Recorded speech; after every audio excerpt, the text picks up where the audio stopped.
Hey there, welcome to Coffee Break Plans. This week I am preparing my goals for Q1 in 2026. Earlier this year, I sat down and carefully set out my goals for the remainder of 2025. This involved writing down all of my mid to long term goals, prioritizing them, and then breaking them down into manageable bits.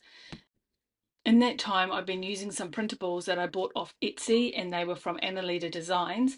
And what they do is they start off with annual goals, so your yearly goals, and then they step all the way down through 90-day goals or quarterly goals, monthly goals, weekly goals, and then, of course, the daily goals. And I began my goal setting and tracking system by using every single one of those pages at every single level, and then seeing what I liked and what I didn't like. I set up a dedicated section in my disc planner entitled Goals, and I find that behind this little divider here entitled Goals. And I put all my goals information in here, starting with my annual goals right through all my quarterlies, my weeklies, etc. And then I've been going through and tracking them in this particular way. The dailies dropped away immediately, so I don't have any in here, but I kept on using all of the others at all the other levels right up until the end of October. At that stage, I knew that my system needed another revamp, but November was a terrible month, so I left it, but now I'm ready for a change. If you've been watching my channel for any length of time, you're probably rolling your eyes and thinking, really, she's changing her goal system again? But this is what happens when I try out something new. I need to give things a go and see what's working, keep what works well, discard or adapt everything else. And I will continue to do that until I have a system that is working for me. And that could mean constantly changing it and updating it and revamping it when it needs doing. But I do suspect that I will eventually find something that works well on a long-term basis. So I did my initial work on my goals in this workbook here, and I figured out very early on that all goals break down into either a project, which is where each task on that project is a one and done. So once you've done it, you don't do it again, or an ongoing basis, which means you are setting up habits rather than project task lists. And this is opposed to habits where you do the same thing every day, every week, every month, ongoing. So for my habits, I was setting out a weekly goals page every single week. I was writing down all the goals, all the action steps, and not so much strategies, but the steps. And then I was using this little habit tracker at the bottom here to track how well I was going on each of these items. For the projects, I kept these at the monthly level. I would write the goal down and then I'd write all the task lists below that goal each time. And I would do that on a monthly basis. Then I would transfer all of my goals into my weekly dashboard, which I use for my day-to-day planning of appointments and time. So on the left-hand side here are all the items that I've listed to do this week, and that's just general, that's not just goals. But here in this box up here, which says important, and I've put this month, I write down the tasks for my monthly goals in here. And looking ahead this quarter, I write all the tasks for my quarterly goals here. So I know what progress I'm making as soon as I look at these pages every single day when I look at this page. One thing I really don't like about this system is the duplication. This duplication I don't mind. So what I need to do for December is transfer anything not done here over onto this page here, ready to go for the first week of December. I'll probably do that tonight because it's the 30th of November today. But duplication I don't like is doing all of my weekly goals every single week for what is essentially 4 habits that I need to track. So there's got to be an easier way to do that. I also find that for both habits and for the projects, I'm not using the whole page. There's a whole lot of space on here that I'm not using. I'm not afraid of white space, but in this case, I think it's wasted space. So there has to be a better way of arranging these items so that I still see what I need to do, but without having to use a whole page every single week or every single month for that matter.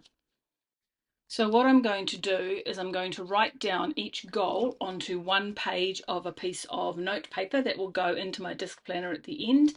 And I'm just going to write out what the goal is, the due date if I have one, write out all of the tasks, assign each task to an appropriate quarter and a month.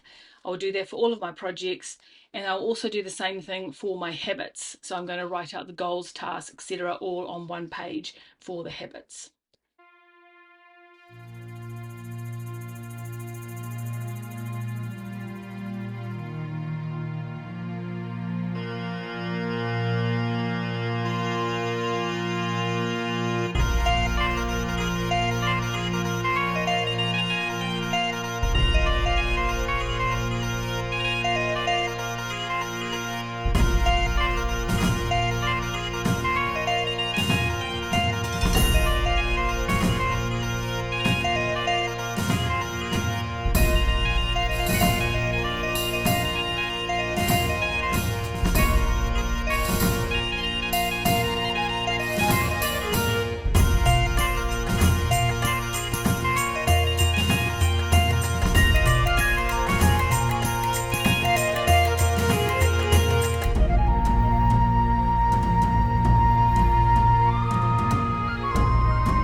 So there are my 4 pages with my habits and projects on them. I have already put together my 2026 planner with my Q1 goals. So I'm just going to take a look at that and see if there's anything in there that I need to take out. So I just have some spare pages that I've put in here. So I'm just going to take those out because I won't need them now. I do, however, want to retain my annual goals, which I have written down here, and my first quarter goals. I'm just going to pop these back in. And then on top of those, I'm going to put in each project page that I've just prepared.